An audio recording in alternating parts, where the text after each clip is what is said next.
மதிமுகம் தொலைக்காட்சியில் விளம்பரம் கொடுக்க விரும்புகிறவங்க திரையில் தெரிகிற எண்ணுக்கு தொடர்பு கொள்ளுங்க. Hi friends, good evening. This is Dr. Raghavendran. He's a COVID physician from Dindigul Medical College. So இப்போ கோவிட் பேண்டமிக் ரொம்ப அதிகமாக போயிட்டுருக்கு. அதாவது இந்த sense young people are affected mostly. So first நமக்கு என்ன புரியணும்னா, இந்த கோவிட் வைரஸுடைய மெக்கானிசம் என்ன நடக்குது உள்ள, அதோடைய கோர்ஸ் ஆஃப் த டிசீஸ் நமக்கு தெரிஞ்சால் தான் எந்த டைமில் இன்டர்வீன் பண்ணுங்கிறது நமக்கு தெரியும். ஸோ ஃபஸ்ட் ஆஃப் ஆல் நிறைய பேர் கிளினிக் வர்றவங்க என்ன சொல்கிறாங்கன்னா, சார் நான் எங்கேயுமே வெளியே போகல, வீட்டுக்குள்ளேயே உட்காந்துருக்கேன் சார், எங்கேயுமே வெளியே போகல, எனக்கு ஃபீவர் வருது, பாடி பெயின் வருது, எப்படி சார் கோவிட்னு சொல்கிறீங்க? சி, ஃபஸ்ட் ஆஃப் ஆல் இந்த பேண்டமிக் சுச்சுவேஷனில் any symptom such as fever, body pain, tiredness, மயால்ஜியான்னு சொல்லுவோம், ஜாயிண்ட் பெயின், இது எல்லாமே loss of smell, loss of taste, and then sometimes சில பேர் come with loose stools and vomiting, வயிற்றுவலி, வாந்தி, அதுவே இனிஷியல் சிம்டமாக இருக்குது. So any such symptom should be suspected as COVID apart from usual cough and cold which we see. So இதில் எந்த symptom இருந்தாலும், ஏன் இந்த சிம்டம்மை நம்ம முக்கியமாக எடுத்துக்கணும், இதில் எந்த சிம்டம்னாலும் அப்படின்னா, இந்த டைம் லைன் ஆஃப் த டிசீஸில் டே 1, ஏன்னா இது ஒரு 14-day டிசீஸ். ஸோ இதில் டே 1 நம்ம கரெக்டாக கணிச்சால் மட்டும்தான் நம்மளால் அந்தந்த பீரியடில் அந்தந்த இன்டர்வென்ஷன் பண்ணி எப்போ அட்மிட் ஆகணும் என்னங்கிறத டிசைட் பண்ண முடியும். The most common cause for death is late admissions, late interventions. கரெக்டாக இன்டர்வீன் பண்ணால் we see nearly 95 to 99% survival in COVID, but only due to delay in intervention we see all the deaths. So என்ன நடக்குது? First virus நம்ம பாடிக்குள்ளே வந்துடுது, எப்போ வருதுன்னு நமக்கு தெரியாது, ஏன்னா எங்கேருந்து வருது தெரியாது. நம்ம பக்கத்து வீட்டுக்காரன் கூட பேசுவோம் மாஸ்க் போடாமல், எய்த வீட்டுக்காரன் பேசுவோம், அவனுக்கு ஃபீவர் வந்திருக்கும், அவனுக்கு மைல்டாக போயிடும், அவங்ககிட்டருந்து நமக்கு வந்திருக்கும். ஸோ நமக்கு உள்ளே வந்துருச்சு. ஃபஸ்ட்டு என்ன ஆகும், இன்குபேஷன் பீரியட்னு சொல்லுவோம். இந்த வைரஸ்க்குன்னு உள்ளுக்குள்ளே போய் அது உள்ள செல்லில் போய் மல்டிப்ளை ஆக ஒரு இன்குபேஷன் பீரியட் இருக்குது. It will take around 3 to 5 days for the incubation period inside. அதுக்கப்புறம் அது மல்டிப்ளை ஆகி நமக்கு சிம்டம் தெரிய ஆரம்பிக்கும். என்ன சிம்டம் ஃபஸ்ட்டு வருதோ அதை டே 1 நம்ம குறிச்சோம். Number 1, what is the symptom? சின்ன சிம்டமாக இருக்கும், தொண்டை கரகரன்னு இருக்குது, தொண்டை லேசாக வலிக்குது, காய்ச்சல் இருக்குது, மைல்ட் டயர்ட்னஸ் இருந்துச்சு, உடம்பு வலி இருந்துச்சு, அதை டே 1 எடுக்கணும். முக்கியமான விஷயம், எல்லாரும் என்ன சொல்கிறாங்கன்னா, அவங்களுக்கு எந்த சிம்டம் ட்ரபிள்ஸமாக இருக்கோ அதை டே 1ங்கிறாங்க. ஒருத்தன் தொண்டை கரகரப்பு டே 1 வந்திருக்கும், அவன் நம்மக்கிட்ட 4th day வருவான், ஆனால் ஃபீவர் அதிகமாக இருக்கும் 4th day. அவங்க இன்னைக்குலேருந்து தான் சார் காய்ச்சல்மா. ஸோ நம்ம மிஸ் பண்ணிடுவோம். 4th day இருக்கிறத நம்ம ஃபஸ்ட் டேன்னு எடுத்துக்கூடாது. ஸோ கரெக்டாக when we go to our doctor or physician, what we should tell is that when is the first day of onset of the simple symptoms? Number 1. Number 2, எப்போ அந்த symptom தெரியுதோ first we need to isolate ourselves. ஏன் virus உள்ளே போயிடுச்சு, தொண்டையில் உள்ளே போயிட்டு multiply ஆக ஆரம்பிக்குது, சிம்டம் தெரிய ஆரம்பிக்குது. நெக்ஸ்ட் ஸ்டெப் என்ன நடக்குதுன்னா, ஃபஸ்ட்டு 3 to 4 days இந்த ஃபீவர், பாடி பெயின், டயர்ட்னஸ் குறைய ஆரம்பிச்சோம். இதுதான் ஸ்டேஜ் 1. It starts decreasing. எதனால்? நம்மளுடைய ஆன்டிபாடி ரெஸ்பான்ஸ், நம்மளுடைய பாடி இம்யூன் மெக்கானிசம் என்ன பண்ணும்னா வைரஸை போய் அழிக்க ட்ரை பண்ணும். அதனால் இந்த ஸ்டேஜிலேருந்து நம்ம குறைஞ்சிரும். சரி, இப்போ இந்த கோவிட் ஏன் லங்ஸுக்கு இன்வால்வ் ஆகுது, ஏன் நுரையீரல் பாதிப்பு வருது அப்படின்னு கேட்டால், that is not due to the virus causing pneumonia. நல்லா புரிஞ்சுக்கோங்க, இந்த வைரஸ் உள்ளே போய் நிமோனியா காஸ் பண்ணாது. நம்மளுடைய பாடியோட ஆன்டிபாடி ரெஸ்பான்ஸ் இருக்குது பார்த்தீங்கன்னா, அது ஒவ்வொருத்தருக்கு வேரி ஆகும். அவங்களுக்கு என்ன ஆகும்னா, அந்த antibody will go and cause இன்ஃப்ளமேஷன்னு சொல்லுவோம். இன்ஃப்ளமேஷன் அதாவது உள்ளுக்குள்ளே போய் எரிச்சல் ஏற்படுத்தும். அது ரத்த குழாயை ஃபுல்லாக அடைப்பு ஏற்படுத்தும். எங்கே போகிற ரத்த குழாய்? நுரையீரல், லங்ஸுக்கு போகிற ரத்த குழாய் பிளாக் ஆகுது. அது பிளாக் ஆகிறதுனால லங்ஸுக்குள்ள பெர்ஃபியூஷன் குறையுது, அதனால ஆக்சிஜனேஷன் பாதிக்குது, அதனால ஆக்சிஜன் குறையுது. So the mechanism of pneumonia is not due to infection, it is due to inflammation. So முதல் 3 நாள் முடிஞ்சு காய்ச்சல் நல்லா ஆகிட்டு காய்ச்சல் விட்டுரும். 80 to 85% ஆஃப் த பீப்புளுக்கு இதோட இந்த டிசீஸ் ப்ராசஸ் முடிஞ்சு போயிடும். 185 பேருக்கு இப்படியே சரியாயிடும். இதுக்கப்புறம் எந்த பிரச்சனையுமே வராது. ஆனால் ஒரு 10 to 15, இப்போ இந்த செகண்ட் வேவில் பார்த்தா 20% ஆஃப் த பீப்புளுக்கு சில பிரச்சனைகள் வருது. என்ன வருது? அதுக்கு பேர் ஒரு டேஞ்சரஸ் கர்வ். நார்மலாக அப்படியே நம்மளுடைய இம்யூனிட்டி சரியாகிறதுக்கு பதிலாக this Covid takes a dangerous curve. என்ன சிம்டம் வருது அப்படின்னா, சரியானதுக்கு அப்புறம் திடீர்னு ஹை கிரேட் ஃபீவர், 2வது சிவியர் பர்சிஸ்டன்ட் காஃப், லேசாக தொண்டையிலேருந்து வர்ற காஃப்க்கு பதிலாக உள்ளேருந்து இருமல் வரும், 3வது மூச்சு விட கொஞ்சம் சிரமப்படுறது, கொஞ்சம் நடந்தா, கொஞ்சம் படி ஏறினா, கொஞ்ச நேரம் நடந்தால் கூட இல்லை கொஞ்சம் ஸ்ட்ரெயின் பண்ணால் கூட மூச்சு வாங்க.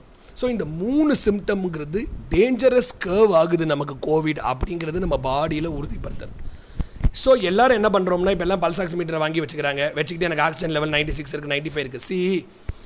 ஆக்சிஜன் லெவல் குறையிறதுக்கு டைம் ஆகும். ஏன்னா நம்மளோட லங்கோட கெப்பாசிட்டி வந்து 2/3 ஆர் ரிசர்வ் லங். ஸோ நம்மளுடைய லங் எவ்வளோ முடியுமோ காம்பன்சேட் பண்ண பார்க்கும் until one stage is reached when the oxygen drops. So oxygen drop should not be taken as a marker.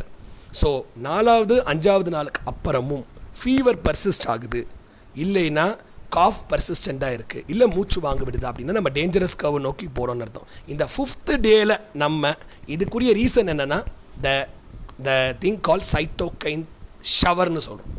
அதாவது நம்மளுடைய பாடியோட இன்ஃப்ளமேஷனை சைட்டோகைன்ஸுங்கிற சில ஹார்மோன்ஸ் என்ன பண்ணுதுன்னா they cause the inflammation within the body. So இந்த சைட்டோகைன்ஸை நம்ம அழிக்கணும்னா there are only one injection which is available which is steroids. So அந்த ஸ்டீராய்ட்ஸை கரெக்டான டைமில் if you are able to institute it then we can stop the cytokine shower from becoming a cytokine storm later. சின்னதாக இருக்கிறத பெருசாகி மூச்சு திணறலோட ventilator போகிறத தடுக்கிறதுக்கு அந்த கரெக்டான டைமில் ஸ்டீராய்டு ஆரம்பிக்கும். இன்னொரு கேள்வி கேட்பேன், அப்போ எனக்கு வந்தோடனே ஃபீவர் வந்தோடனே நான் ஃபஸ்ட்டு டேவே ஸ்டீராய்டு போட்டுறவான்னு கேட்டால் ரொம்ப முக்கியமான விஷயம், அது மோர் டேஞ்சரஸ். ஏன்னா ஃபஸ்ட்டு டே நம்ம வைரஸ் உள்ளே மல்டிப்ளை ஆகிட்டு இருக்கும் 3 நாள் 4 நாள் வரைக்கும். 4வது நாளுக்கு அப்புறம் தான் நம்ம பாடியோட இன்ஃப்ளமேஷன் அதை அழிக்க ஆரம்பிக்கும். நீங்கள் ஃபஸ்ட்டு டேவே ஸ்டீராய்டு போட்டால் என்ன நடக்க போகுது, அந்த வைரஸ் இன்னும் அதோடைய மல்டிப்ளிகேஷன் அதிகமாகி நம்மளோட டிசீஸ் சிவியர் ஆகும். ஸோ அதனால் ஃபஸ்ட்டு டே வந்தால் only symptomatic treatment up to day 3.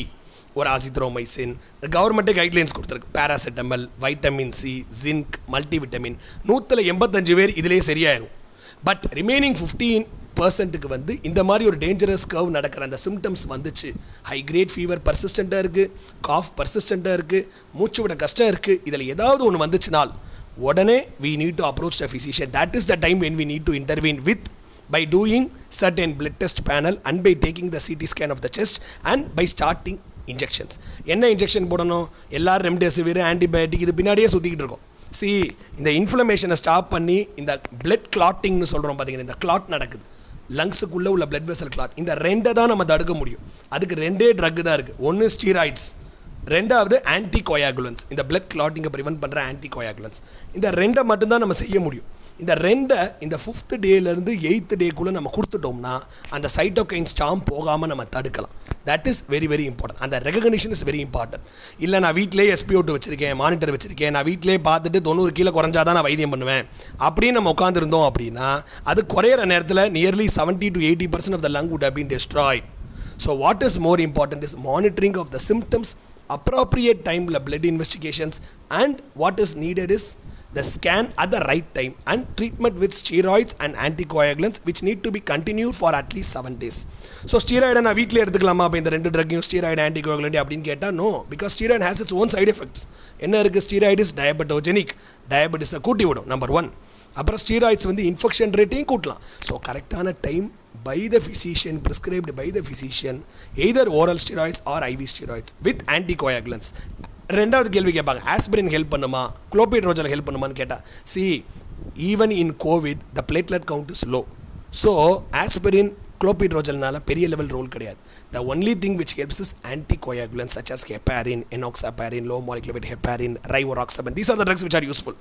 So இந்த 2 கரெக்டாக நம்ம ஸ்டார்ட் பண்ணாலே அந்த நெக்ஸ்ட்டு 15% டெத்தாக போகிறவங்களில் நம்ம நியர்லி அதில் ஒரு 95 to 99% நம்ம சேவ் பண்ணிடலாம். சர்டன் பீப்புளுக்கு நம்ம என்ன ட்ரீட்மெண்ட் கொடுத்தாலுமே they go for a progressive course of illness. That depends upon some genetic and environmental potential which is still not understood.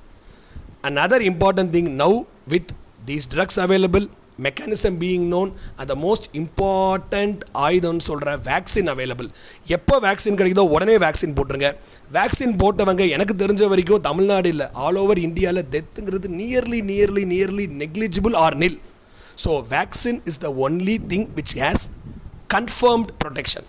Number 2 mask எங்கே நான் வெளியே போனால் மட்டும் போட்டால் போதுமா, யாரோட பேசுகிறனாலும் மாஸ்க் போடணும். நல்லா புரிஞ்சுக்கோங்க, பக்கத்தில் வீட்டுக்காரனோட பேசணுமா மாஸ்க் போடுங்க. யார் கேரியர் அப்போன்னு சொல்ல முடியாது, ஒருத்தர் மிஸ்டேக் இருந்தால் கூட மற்றவங்களுக்கு வந்துடும். So the only thing to prevent is mask everywhere when you step out of your home, even while speaking to your relatives or your neighbours. Number 1. Number 2, வீட்டுக்கு வந்த உடனே hand washing with soap and water. Number 3, as soon as the symptoms appear, kindly isolate yourself individually. இல்லை இது சாதா காய்ச்சல், lemon juice குடிச்சு வந்த காய்ச்சல், தண்ணியில் குளித்தேன், மழை பெய்யுது, மலையில் நினச்சேன், இப்படின்னு ஒவ்வொருத்தரும் வந்து இப்படி தான் ஆரம்பிக்கிறாங்க அதேவே கிளினிக்கில். So never ever do this mistake. Whatever symptoms which you feel on day 1 it is COVID unless proved otherwise by test. சில பேர் சொல்லுவான் எனக்கு டெஸ்ட் நெகட்டிவ் சார் அப்படின்னு. இங்கே பாருங்கப்பா 50 to 60% of the test are negative. Because த்ரோட்டில் 1 day இருக்கும்போது தான் பாசிட்டிவ் வரும், அதுக்கப்புறம் நெகட்டிவ் ஆயிரும். So don't give blame excuses and keep on spreading the disease. Kindly treat yourself. Day 1 to 2 physician பாருங்க, திருப்பி day 5 critical period போது dangerous period போது எப்படி இருக்குன்னு பாருங்க. If we are treating at the right time, we will be having nil mortality. So thank you. So this is what I want to convey. Thank you.